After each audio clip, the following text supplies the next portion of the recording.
une magnifique statue a été accrochée à un train, mais elle était faite d'un cadavre. Alors que la police cherchait des indices, une deuxième statue est apparue dans le hall de l'église. Impressionnante. Pourtant, le meurtrier n'avait laissé aucune empreinte digitale, seulement une épée acérée transperçant les mains et le cœur de la victime. De plus, le chef de la police a remarqué un code laissé par le tueur sur le pied du cadavre. Le chef de la police, un artiste, était stupéfait, car il y a 5 ans, un tueur en série avait commis des crimes similaires, transformant les corps en statues. Cependant, ce tueur avait déjà été arrêté. La détective Jeanne pensait que ce nouveau tueur imitait l'artiste d'autrefois. Elle s'est donc rendue directement à la prison, pour interroger l'artiste lui-même, espérant obtenir des informations. Dès que Jeanne a rencontré l'artiste, celui-ci semblait avoir anticipé sa visite, et a immédiatement prononcé son nom. Mais Jeanne a sorti les photos de la scène de crime, et a souligné que le conservateur utilisé par le tueur était le même que celui qu'il utilisait autrefois. Il devait y avoir un lien entre eux. L'artiste a simplement souri, acceptant d'aider Jeanne, mais à une condition, que sa cellule soit aménagée en atelier, car il aimait réfléchir en peignant.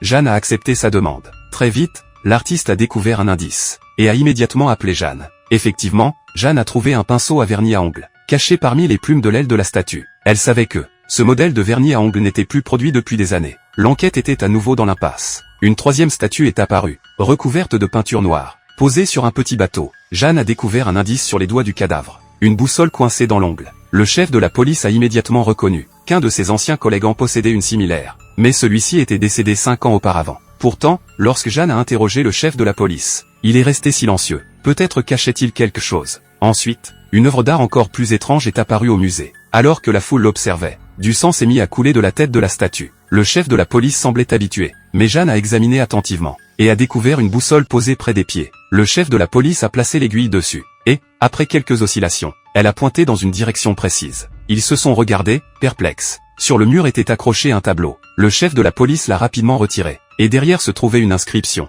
Mais il ne comprenait pas sa signification. Jeanne a dû retourner voir l'artiste, qui, à ce moment-là, dormait.